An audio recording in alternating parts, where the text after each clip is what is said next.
say, fuck it, let's go to the jungle.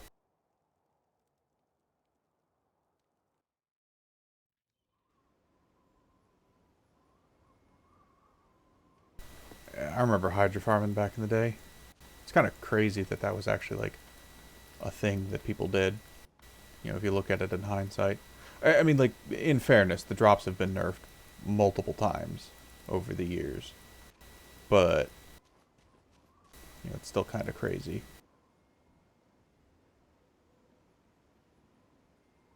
Let's see. I need to run to Yaks Bend to get dodge. Let's do that.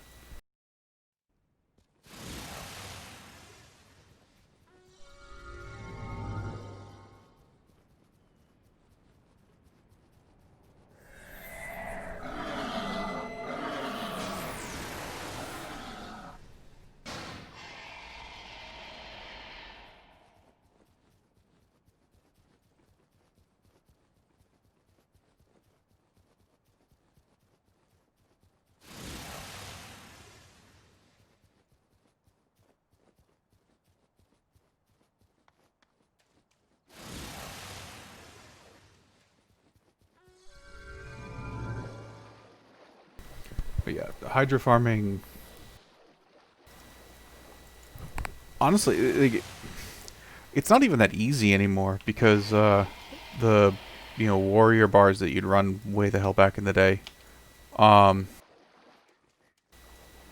yeah, there's lots of ways to farm ecto, but um, hydro farming doesn't really work anymore because um, after Nightfall they added armor cap stuff to the game, and the way the warrior bar worked was you just stacked a whole bunch of armor skills to make them not really do anything to you.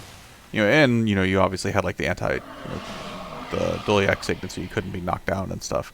But you had watch yourselves, you had um, Doliac signet, you had sometimes elemental resistance if you were running like heal sig. Just you were stacking as much armor as you could. Some of the bars even ran like Defy Pain and stuff.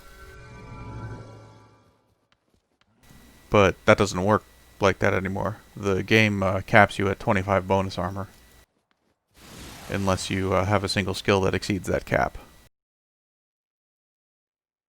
It's a bit more complicated than that, but that's the general gist.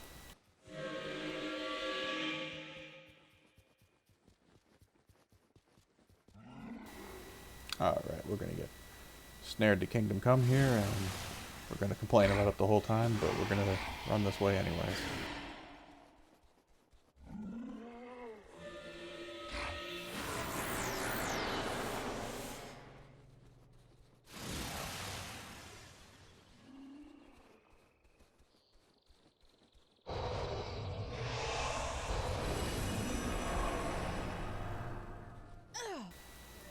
Yep, here comes the deep freeze.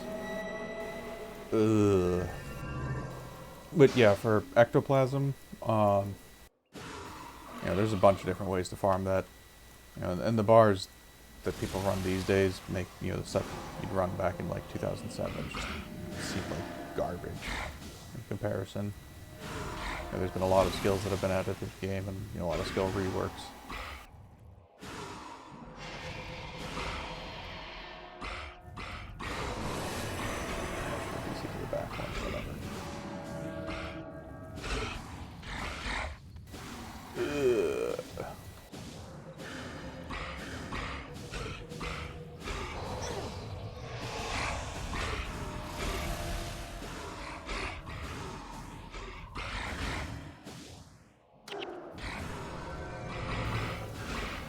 That. The only thing about 66% snares is they completely override any movement bonuses you might have. Deep freeze, yep. So there's not even a point in using skills besides Dark Escape unless I'm about to... Well, I mean, there's not even a point in using the run buff, except for Dark Escape, if I'm about to die. Yeah. Defy Pain, Doliac Signet for survivability.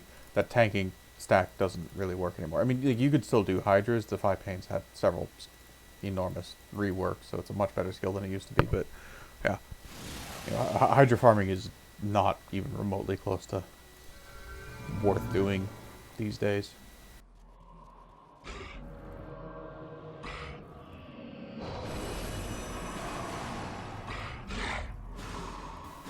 I mean, the drops on them have been nerfed multiple times, but even back then it wasn't that great of a farm. It was just a fairly straightforward one that was quite accessible if you had a warrior. And, you know, everybody was playing on warriors or rangers. You know, warriors could basically always get groups, as could monks. Nowadays it's kind of not the case. Nobody wants to play with warriors.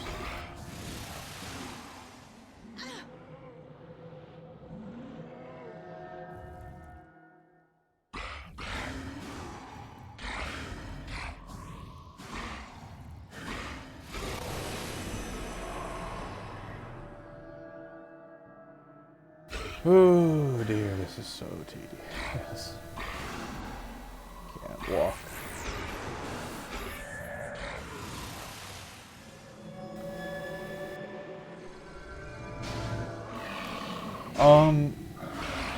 Well, I mean, back in the day, there was the warrior elementalist obsidian flesh tank stuff.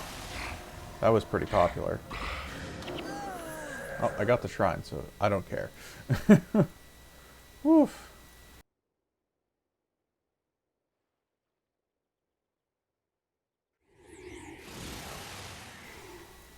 Suppose I could do this after I got Shadow Form, but I want my dodge.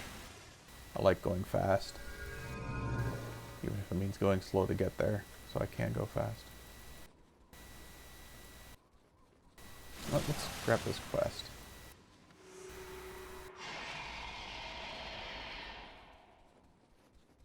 Well, yeah. Hold on 1 second. Warriors had, you know, you had access to stuff like Balance Stance, yaks, Signet, and you'd run a,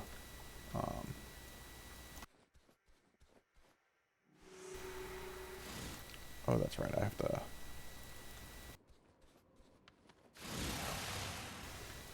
Oh, yeah, that's right, he collects it, and then I just have to go to Gates of Kryda to turn it in, so we'll just leave that quest in our quest log forever.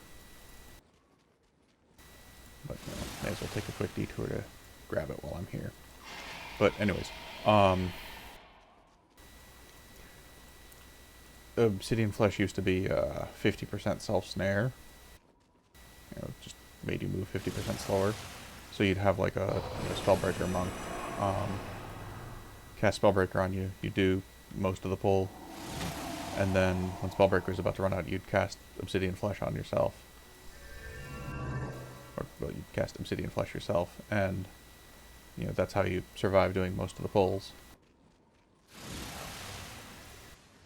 But, you know, there's ways to maintain spell immunity on yourself now. Multiple ways, in fact. And most of them are better than Obsidian Flesh. You know, you can use Obsidian Flesh because it no longer does a 50% self-snare. But it has other drawbacks now. It's first of all, it's 25 energy. But it also reduces your energy regeneration by 2 while it's active. So you need powerful energy management to sustain it. But Shadow Form these days provides direct damage reduction. So for general purpose tank stuff, where you want spell immunity, it's generally way better. And Shroud of Distress has been reworked a few times. Or not a few times, but has been reworked. So Shroud of Distress is an incredibly powerful skill. You know, here, watch this. Like I can just sit here with Shroud up. And these guys can't actually kill me. And because it's 75% block plus health regeneration, so that basically means that you know, against physical damage, this skill is giving me effectively 24 health regeneration. In fact, it's even better than that because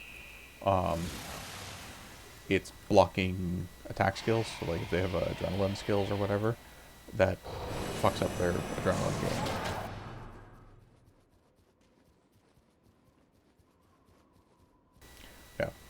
The old school, runs were profitable. I used to do a lot of the Southern Shiver Peaks run back in the days when it was Monk Ranger. Good old Serpent's Quickness, Blessed Aura, Spellbreaker with Watchful Spirit. Runs were slow, but before dervishes were a thing, that was the way to do it.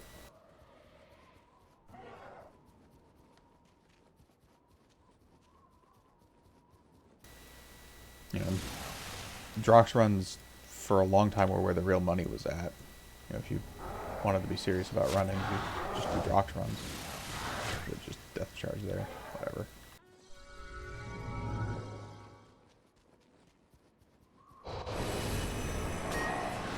I remember back in like 2005, because I could do consistent runs through Lorner's Pass on a Whammo, and Snake Dance was still, pretty good. Snake Dance was a lot easier if you're dueling because you could both have balanced stance and charge. You could just cycle it with each other, so that you never slowed down. But if you could consistently get through Lorner's Pass solo on a Whammo way back in the day, you'd have people harassing you from the moment you logged on until the moment you logged off, asking you to run their characters. I had people who were, willing to throw me, multiple ectos just to reserve a slot on a run.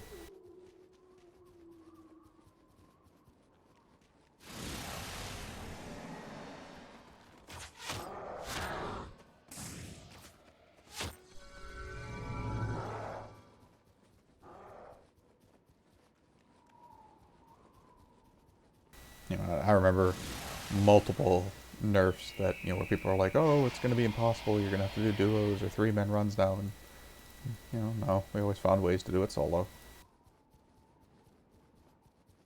Yeah, well, I mean, like, that's the thing, though, is, like, if you were good at it, and had a reputation for just consistently finishing runs, or, going until you finished, even if you weren't that consistent, there were always people who were willing to pay up front. It's like, there was always people who were perfectly willing to just say, well, I know that, one of these two guys is going to run me, and they always succeed, they never rip me off, and you just, you build a reputation for yourself.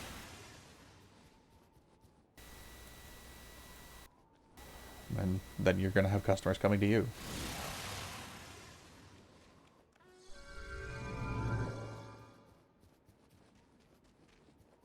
Until Nightfall came out, where dervishes made stuff stupid easy to run. Like, Fleeting Stability made the run a joke. Vow of Silence made things very easy.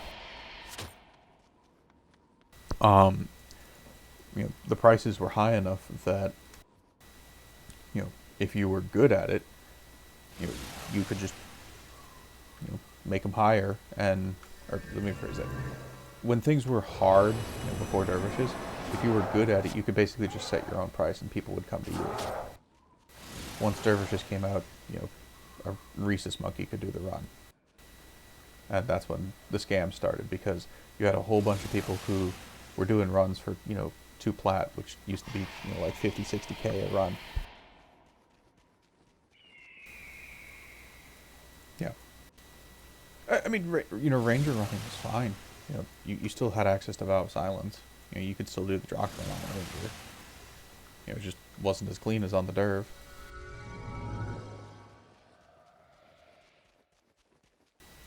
And then people started, going for speed on the Derv. Like doing the Pious Haste, Split Dash, and Vow of Silence stuff. And, that's when things took off, is when people started going, well, what if I just don't have, like, healing skills on the bar and I just run, like, 4 Shadow Steps? People go, wow, this is actually really fast and efficient.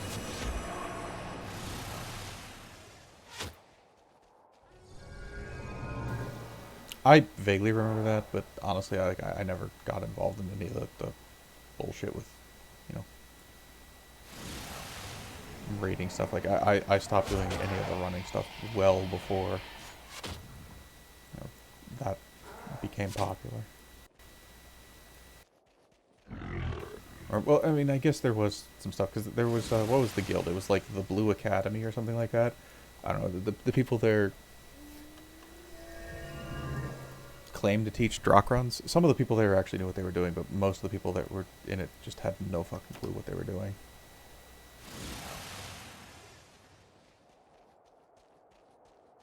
But like they had like this vetting system where you know, had to go successfully do a bunch of runs with, this guy, and, if you did them, he'd give you a customized Forge Runner bow, and that was, your token or whatever.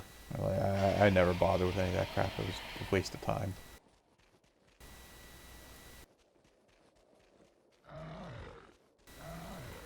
I mean, not when you have people PMing you, literally the moment you log on, asking for runs.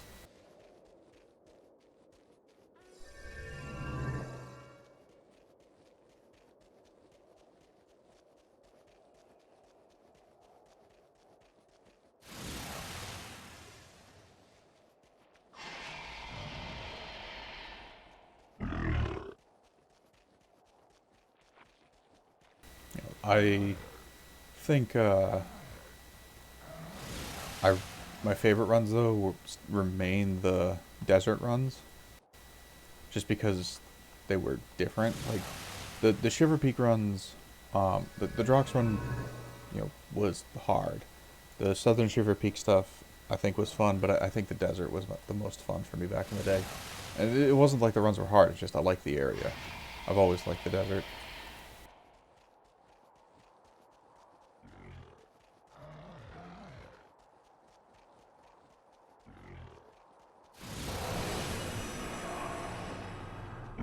I'm gonna get knocked down here so fucking hard.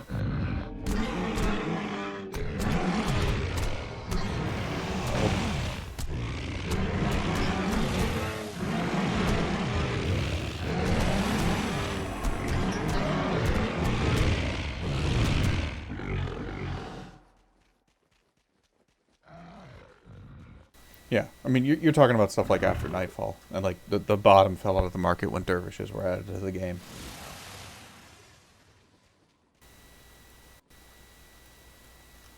Yeah,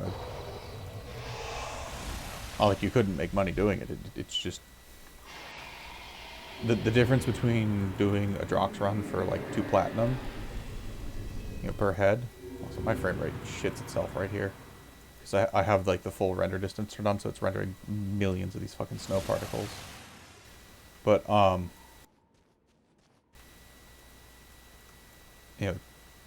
2K, 1K for a Drox run when you could get 5 Ecto, and Ecto was like 15K back in the day before Nightfall.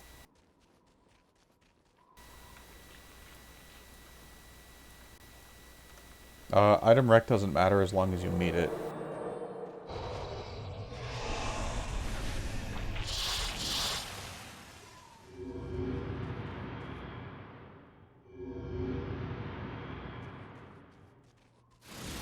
We're going to conserve our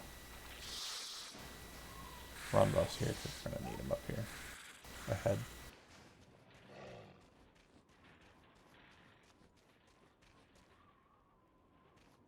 If you've got a Rec 9 item, doesn't matter. If you have 15 and a weapon mastery attribute, it doesn't matter if you're wielding a Rec 9 or a Rec 13 weapon. Oh, this is gross. Holy shit.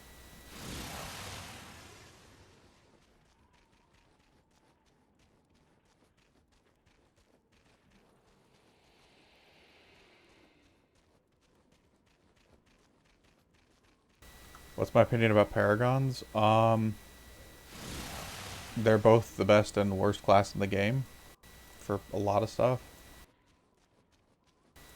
Alright, let's dodge this pin down.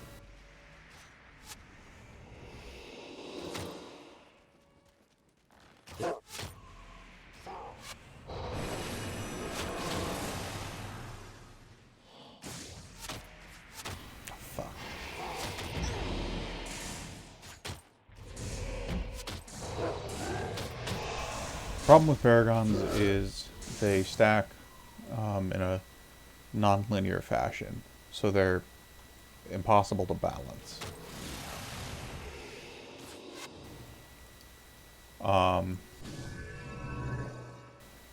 Yeah, I mean that's a fair assessment of them, but it kind of, I don't want to say it like misses the point, but like it doesn't address like why they're a ridiculous class. I'm gonna go this way. I know it's not ideal from a speed perspective. Um,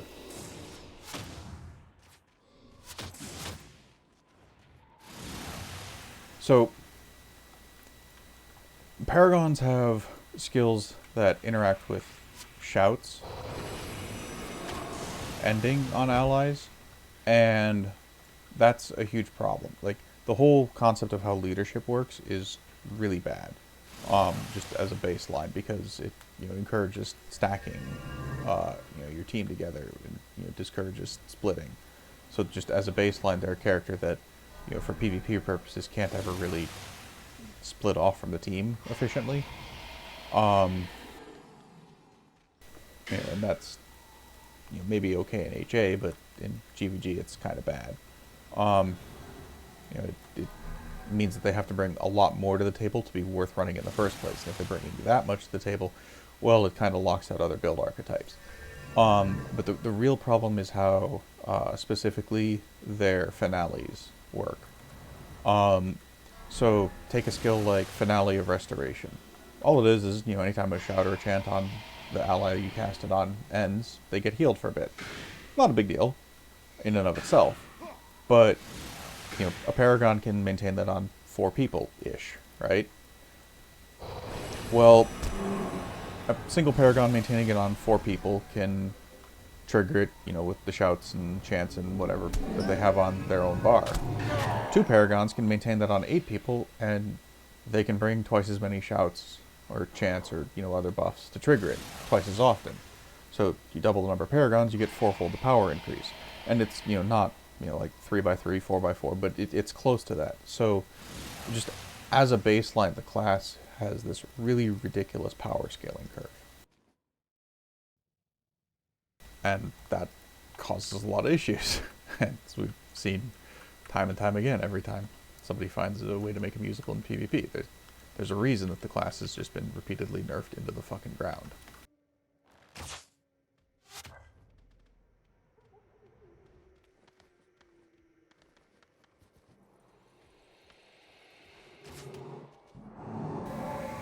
And of course he fucking stares me.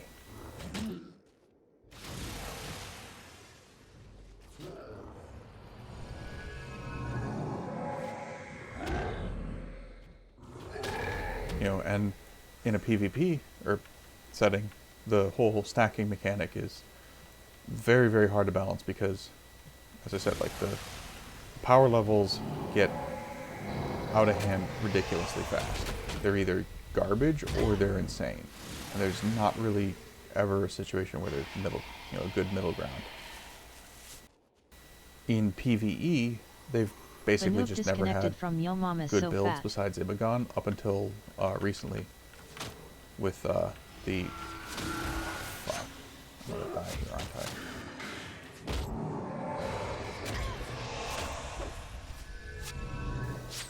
Somehow I managed to survive that. I should not have.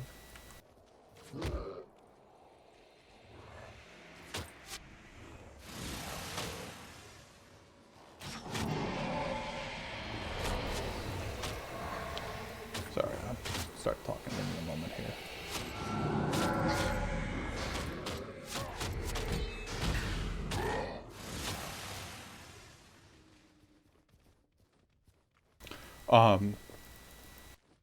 But, in PvE, they've had one viable build until recently, and that's just Imbagon, which is, it's a brainless bar where you just spam a really overpowered, warrior PvE only shout. There's no interesting mechanics with it. It's just you do this one thing, and you make your team really hard to kill. Everything else just kind of sucks. Then in the anniversary update recently, they got a skill called Heroic Refrain, which gives a global +4 attribute boost to your entire team and completely breaks everything because Mesmer heroes are really stupidly overpowered, and they're even dumber when you get 20 domination magic and 17 fast casting. And that team is unironically the single best. If I'm just playing solo with heroes and want to get a Guam, that's the team you do it on. Unless you want to play on a specific class. If you just don't care what you're playing on and you want the best, easiest way to get a solo Guam character, that's the way you do it. And there's no like alternatives or anything like that. It's just you run that team or you're hurting yourself. Because it's really truly just that fucking broken. It's absurd skill. It's the best team build for heroes in the game, and it's not even close. As to what my favorite class is, I don't really have one.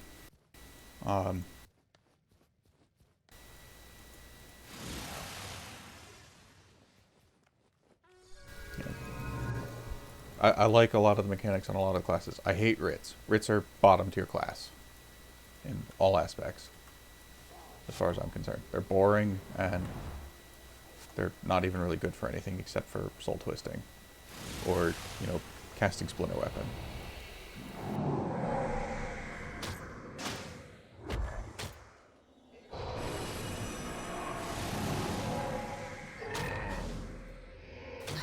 But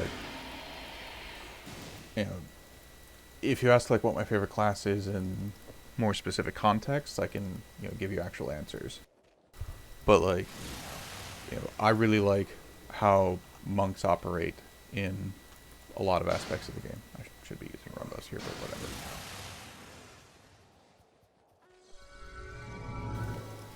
whatever. But monks in general PvE are soul-crushingly boring to play because they suck for offensive stuff, and for general PvE content, running offensive stuff is much more effective.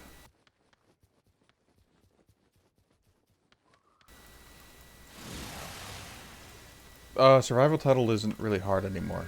I don't know when you played last, but they changed it a long time ago to be based off of experience since your last death. Okay. Get knocked by the meteor because of body block. So, you can get survival, or, the survivor title after you die now. And that opens up a whole bunch of really easy farms for it. Nope, you don't. On the one hand, it's a massive quality of life improvement. On the other hand, it also kind of devalues the impact of the title, because there's a way you can set up farming it in Gate of Madness, where you kill stuff for 20 minutes and then you set up a bunch of bonds on yourself, and you literally just go AFK for 4.5 hours, and you come back and you have 1.4 million experience.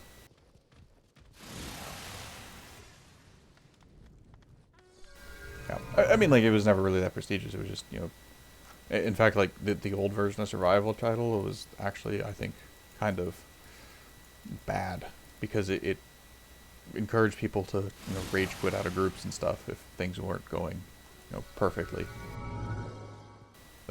It's a video game. Death is part of it. And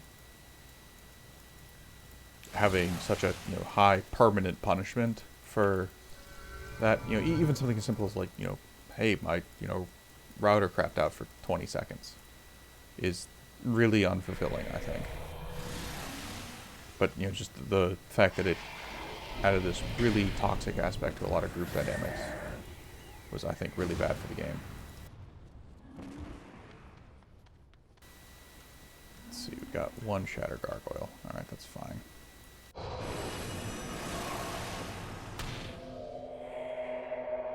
Yep.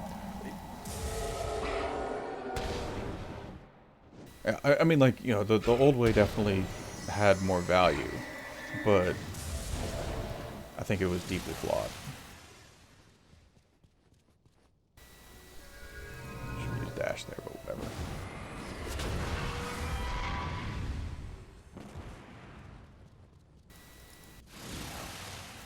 I mean, like, my dervish got it the old way.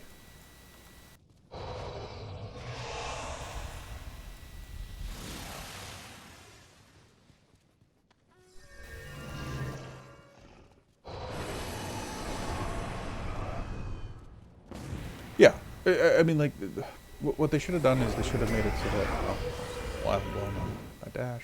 They should have made it so that, you get, I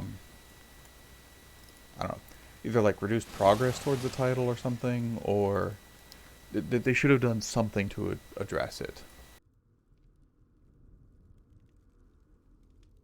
Yeah, well, I ran to Yaks because I wanted to buy Dodge. I have to buy skills from the original trainers.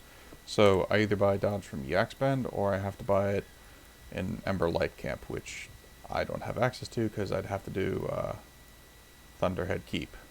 And that's a lot of running to, go to the mission, and then I have to do the mission. And while I'm doing it, I'm just going to hit all the Ascalon towns because I'm already here and running and may as well, right?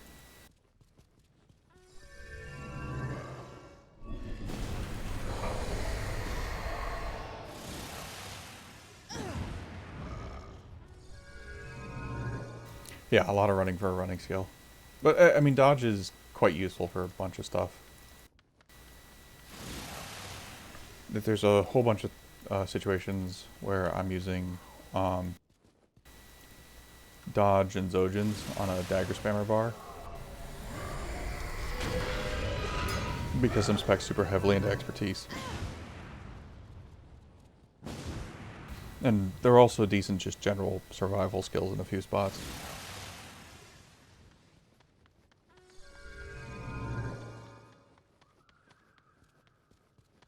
Just the block rate on them actually does get pretty high. Escape is obviously better, but it's also elite, and it's much later on.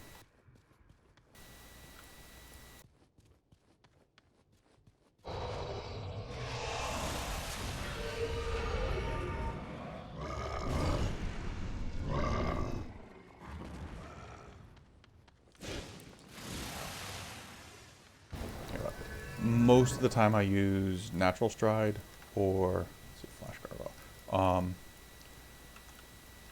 Which is it? Storm Chaser. Some dash too.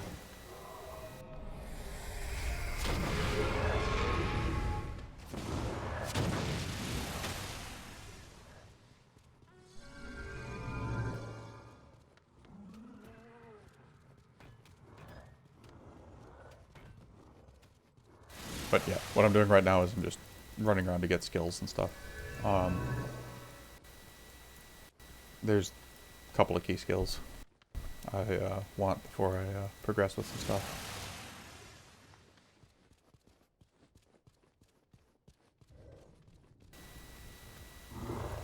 Yeah. Well, I mean, Guild Wars has always been Fashion Wars.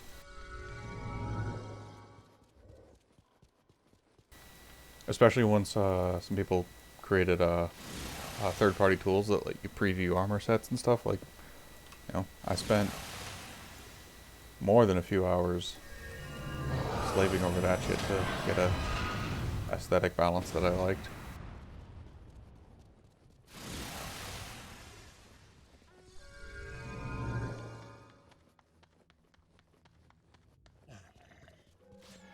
Yeah.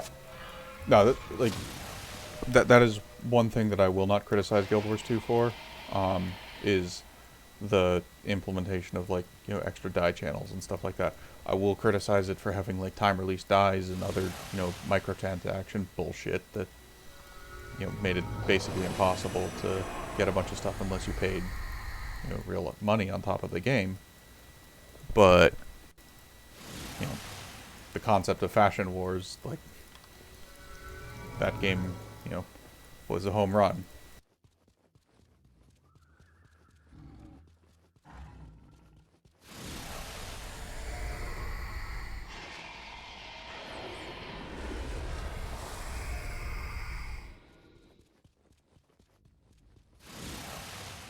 Also the fact that they implemented a decent transmog system and stuff. A lot of good stuff. a shame that almost every other aspect of that game sucked.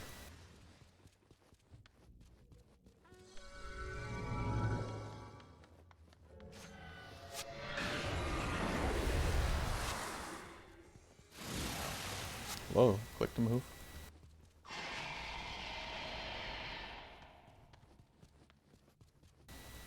Yeah, nope. I never spent a cent on the MTX bullshit, and I never will. You know, I had enough in-game money to, you know, just buy gems for the most part, but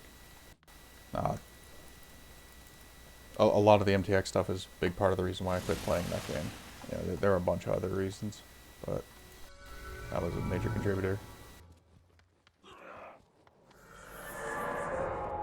I mean, also, like, when I quit well before the first expansion came out, so, you know, for a lot of my characters, you know, I was just running around with the fucking craftable exotics, because, you know, all I cared about was the stats. Yeah, I don't know, never did a raid. I quit well before those came out. You know, and I've been told, like, oh, you know, raids are better, but, like, yeah, but the rest of the game isn't. I don't care anymore.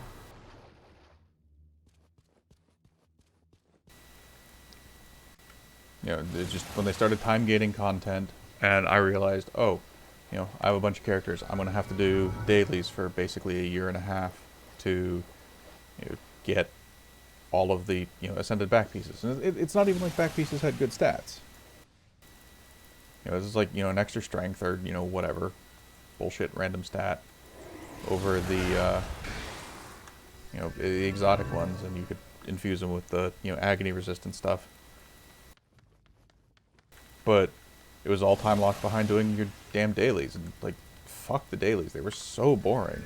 Let's run around in a Zerg and hit shit. So much fun.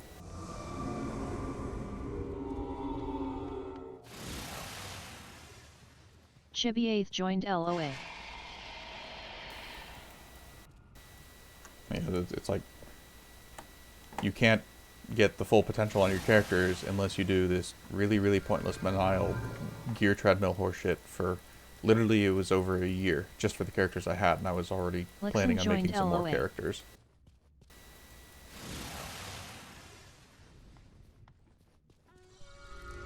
Yeah, that's Germans and Koreans.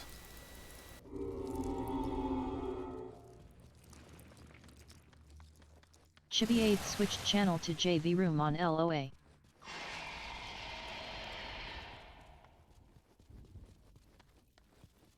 Yeah. I mean, like, I did try hard dungeon stuff for a while. I mean,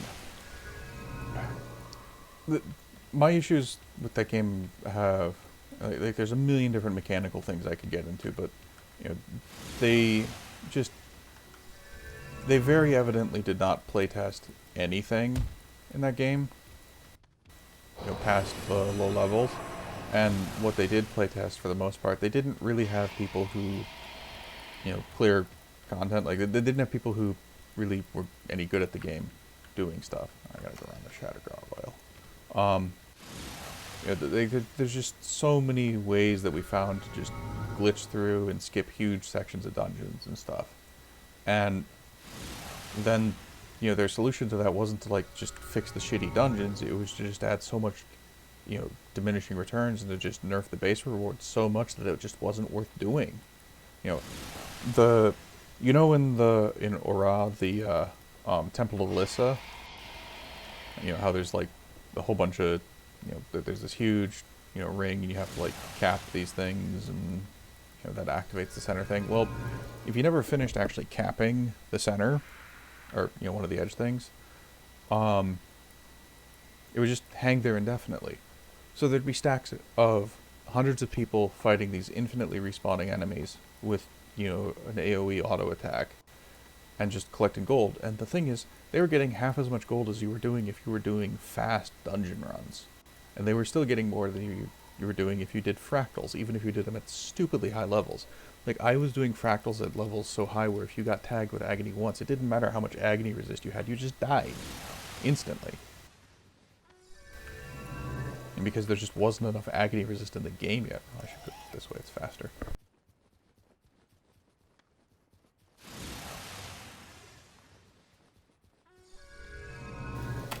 I hated fractals so much.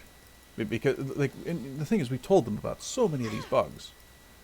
You're like, if you stand in the center of Old Tom, you don't get hit by his poison spinning attack, so you can just line yourself up, stand perfectly in the center, and then just fucking wail on him. And he doesn't do anything to you. And like, every single one of the fractal levels had some major exploit like that.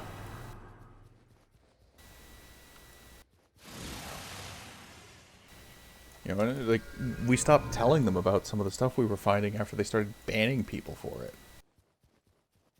You know, like, people were literally getting banned for fucking bug reports. So dumb.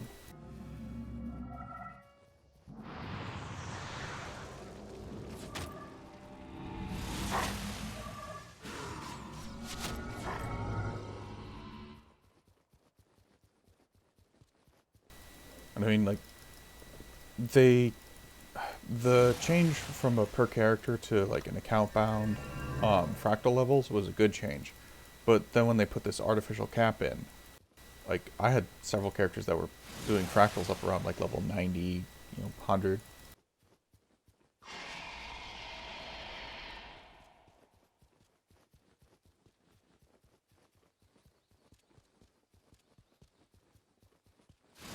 Yeah. Well, there's been tons of like market exploits for stuff. I remember a whole bunch of people got banned for the snowflake exploit or whatever the hell it was. And the funny thing is, like, I know a guy who got banned for it because he did it once. And I know a guy who did it several hundred times and got thousands of gold from it who didn't get banned at all. Like, they were just so inconsistent with stuff. I mean, that's just how ArenaNet's always been at this point. Like, it's not unique to Guild Wars 1 or 2 or anything like that. It's just, they've always been super inconsistent about policies, which is a big part of the reason why, even if they did do like a Guild Wars 3 and it was a true successor to Guild Wars 1, I don't know if I'd want to play it anymore.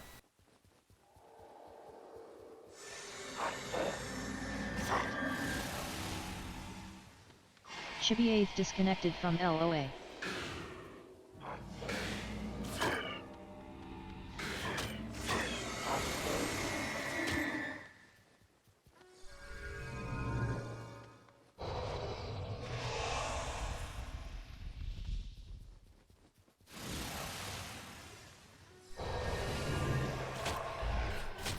Oh, I wound up an attack animation when a DC in there.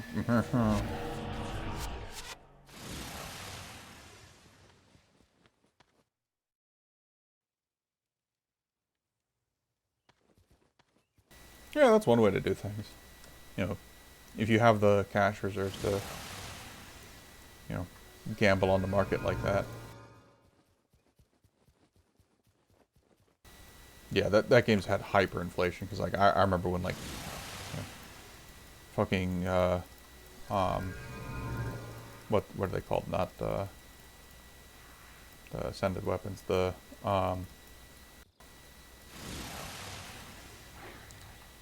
precursors. Like, I remember when precursors were like 300 gold.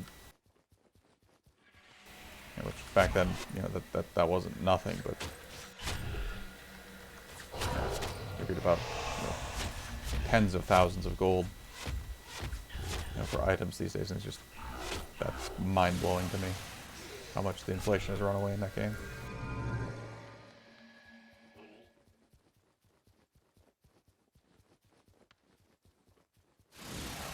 Yeah. Never crafted a legendary, never got a precursor drop. I put quite a bit of time in the game. Never happened.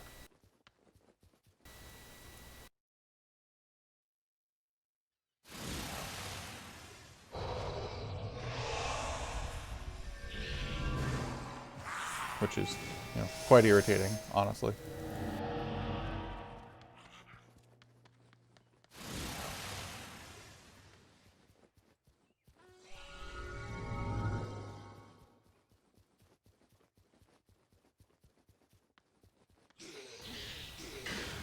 Yeah, I mean, you know, again, it's not a question of time spent. Like, I know people who played for a fraction of the time that I did that, you know, got like 6, 7 precursor drops.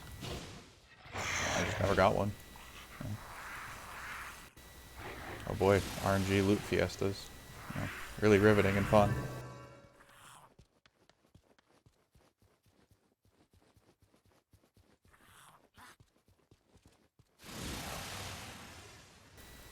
Yeah, I don't know. I have no idea what they've done with, you know, new legendaries and stuff.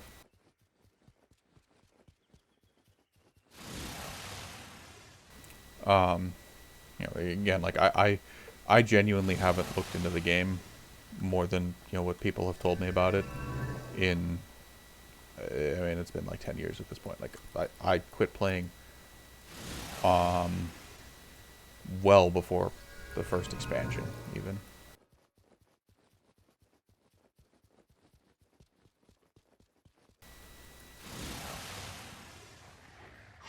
You know, and a whole bunch of people that I used to play Guild Wars 1 with and stuff used to, you know, they got super into World vs. World, and I hated World vs. World. It was the worst aspects of general PvE combined with the worst aspects of Alliance battles to me.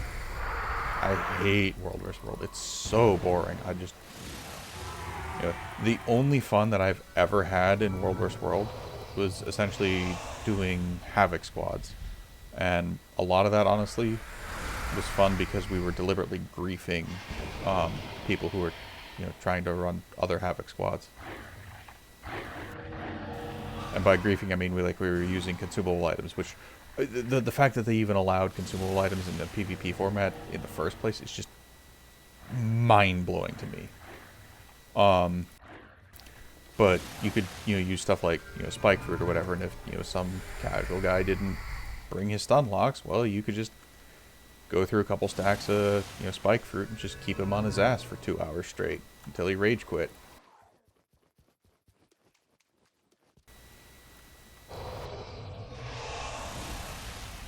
You know, in retrospect, yeah, I was being immature, but like, you know, besides that, you know, just doing, you know, objective Havoc squad stuff was sort of okay. But like, you know, the Zergs and stuff, I don't understand how people found that fun. To this day, I don't understand it at all. I didn't get it then. I sure as shit don't get it now.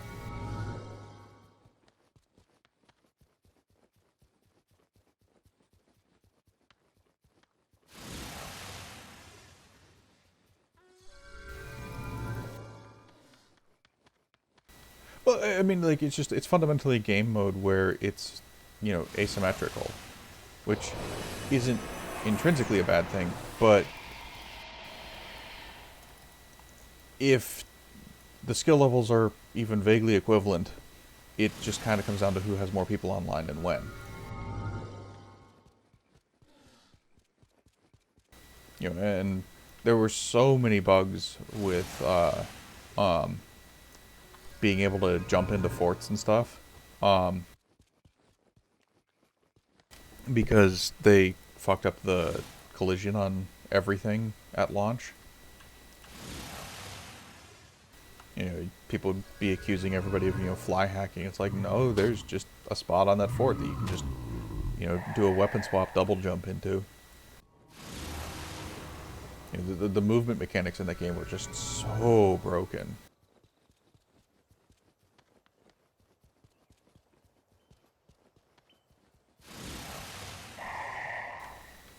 You could, like, I don't know if they've even fixed this.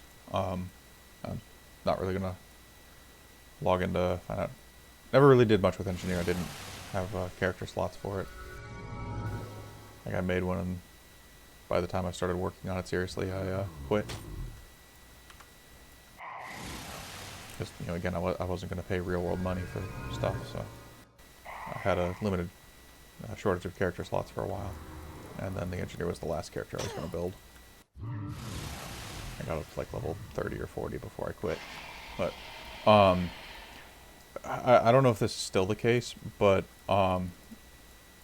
if you used, should have gone this way, not really paying attention.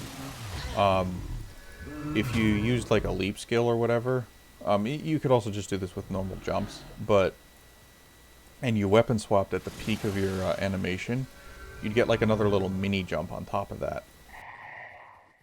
And you could use that to get into a lot of spots that you just weren't supposed to be able to. Then you combine that with the experimental rifles and portal guns, and you could really break a lot of stuff.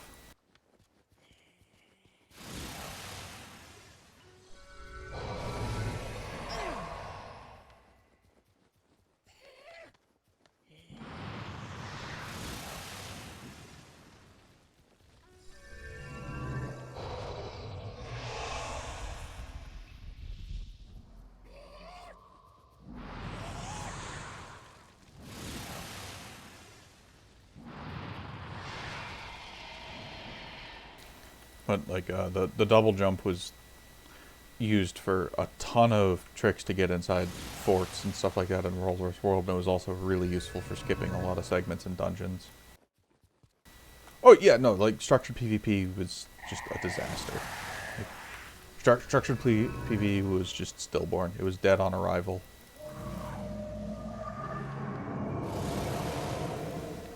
Yeah, and like, which is sad because like the structured PvP could have been pretty decent, but ArenaNet in its infinite wisdom decided to release a game with PvP without any sort of anti-cheat. They didn't even have server-side packet detection for the better part of a year. Actually, no, it was longer than a year. So, you know, there were just constantly people with endurance hacks, speed hacks, fly hacks, all sorts of stuff. You know, it completely ruined it, and they did absolutely nothing to stop it.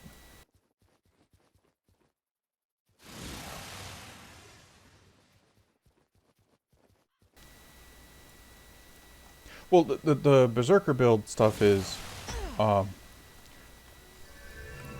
a sign of the bigger problem with the way the game was at launch. You know, I don't know how it is now, again, because I haven't played the game in like 7 years or whatever. But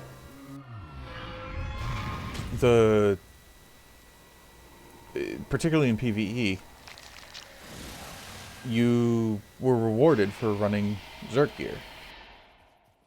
You know, PvP, there were times when you didn't want to run it, but most of the time it was still just the best choice. You know, if you had enough endurance and, you know, stun breaks and stuff like that to not get blown up, it let you do the most damage and kill people the fastest. Yeah, I mean, you know, like, you know, however they've rebalanced it, you know, whatever, but like, I don't know if it's faster to go this way or this way. Doesn't really matter, I'm not in a huge rush here. If I was, I'd actually be paying attention to my stance rotations. But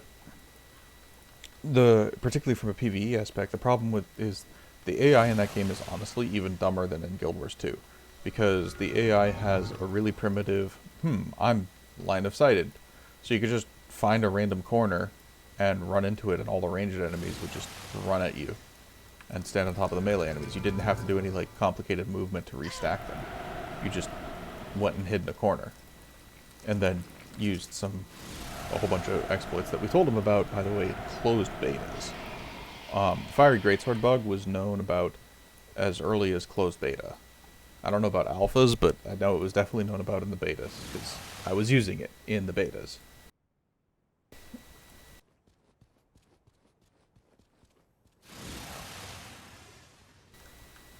By the way, fun bug with this.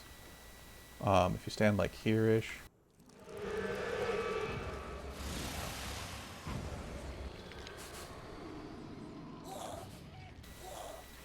that tree is walkable.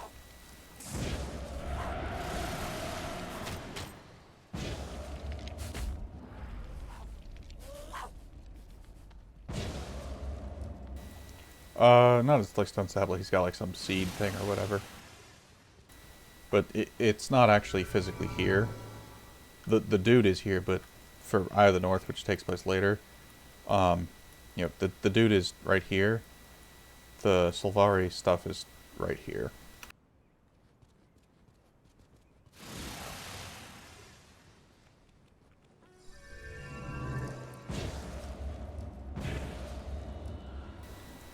But Now the fire greatsword bug just broke. Oh, I should go this way. It was just such a stupid thing. And I mean, like, that shit was in the game for like, years. Like, actually years.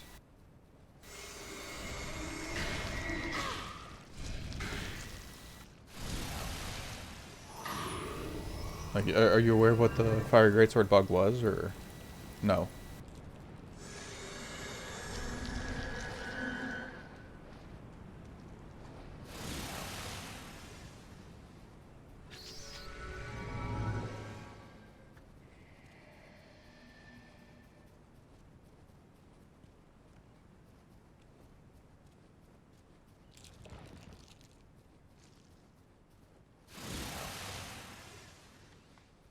Yeah.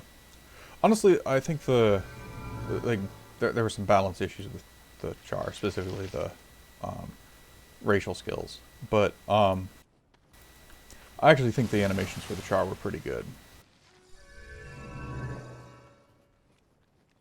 Yeah, I mean that that's a valid personal preference thing.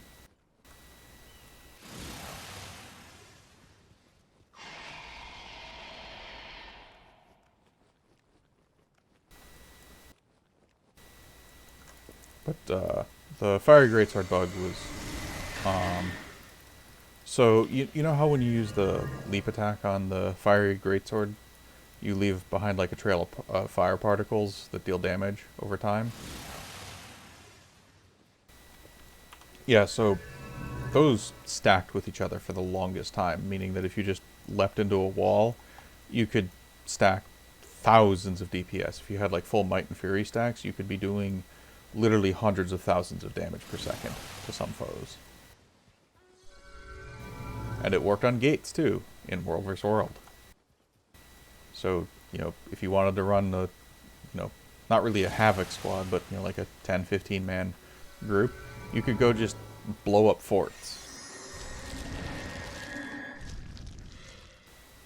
A couple of seconds just by stacking a bunch of stuff. It was really stupid.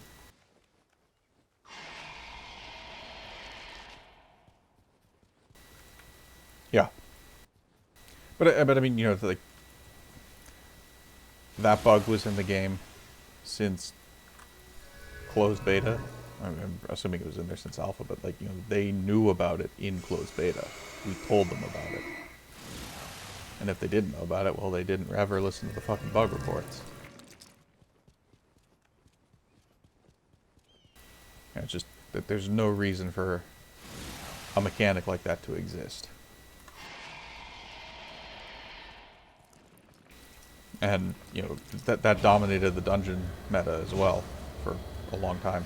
Yeah, I mean, there was stuff like having reflex for, Giganticus, Lupicus, and Ara, and, sometimes you wanted to have stealth effects to skip a lot of content. And, oops, wrong way. Go fast, but...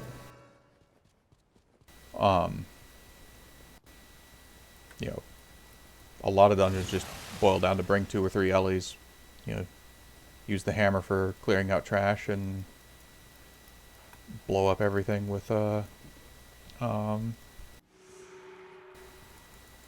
which bit is it?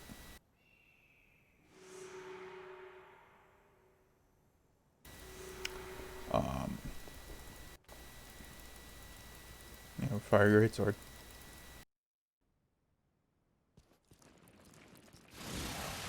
And, like, the thing is that wasn't even that insane. The crazy part was just fire greatsword stacking. Hey, we got the boss here. This is like a 1 in 60 boss chance. It's just absurdly low to get a boss there.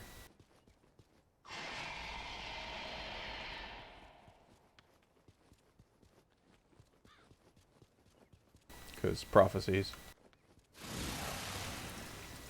There's actually a conversation on the wiki about whether the boss even spawns there. Because the wiki had, for a long time, one boss spawns there, and then one spawns up here. And both of them can spawn in both locations, but the one down here is incredibly rare. Like, it's actually ridiculous how many runs it takes before you'll see him.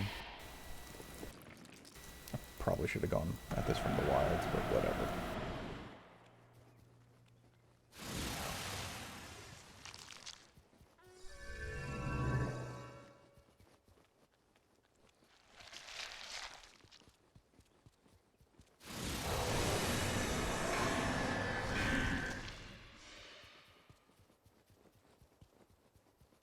Yeah. Well, I mean, honestly, like, the interesting part about the dungeons was figuring out the routes and the movement and stuff like that to get there, because you couldn't fire greatsword, even with the full, all the talent or whatever the hell tree investment into making it last as long as possible, have like minimum cooldowns and stuff. Same with like, the warrior buff banners. You couldn't maintain those skills forever. So you eventually started running into situations where it's like, okay, we can either sit here and wait and do nothing for 2 minutes, or we find a way to do this faster. Or like, do this side objective content without having the greatsword up. And like, that was actually interesting, but the actual part where you did the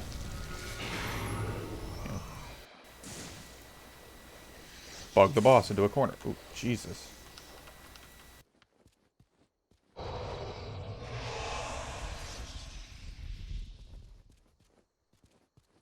see, I want a mysterious message.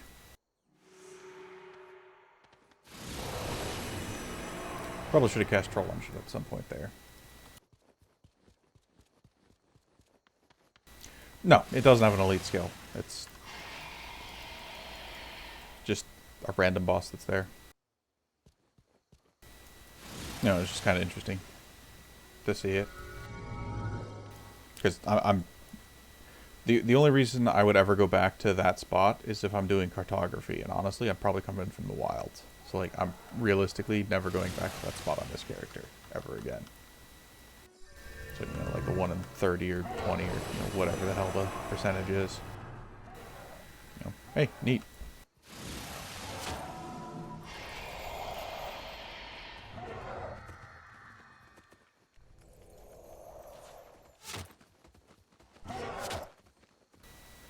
What's that?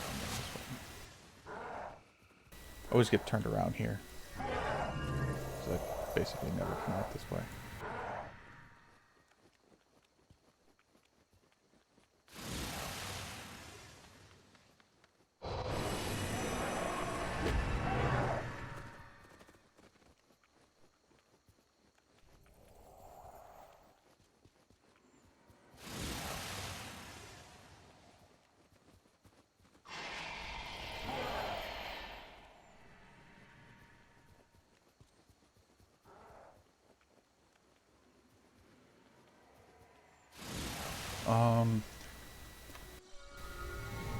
Somebody might correct me if I'm wrong, but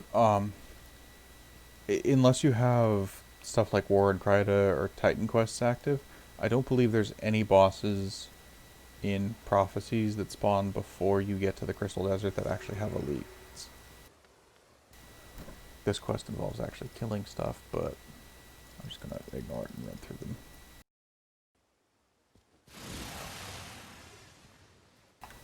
I'm gonna should go back inside and turn in my quest though. It's to what's his face?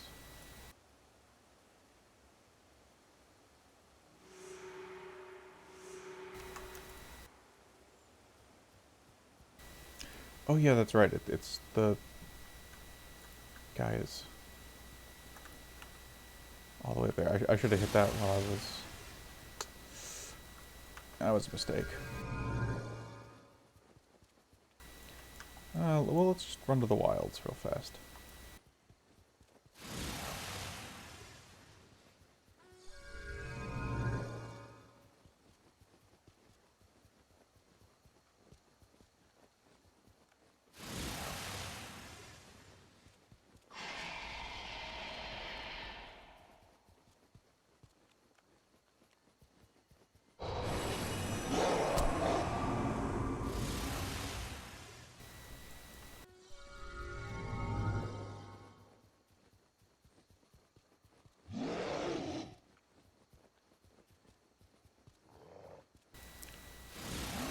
Yeah, but I meant like elites that you can cap. Like pre-swing doesn't really count. There's several things in pre that have elites. The ranger boss you fight at the end has barrage. The bull has bull's charge. Um, Actually, the bull isn't even a boss technically, so I guess that doesn't count. Elementalist Azure, also not a boss, but she has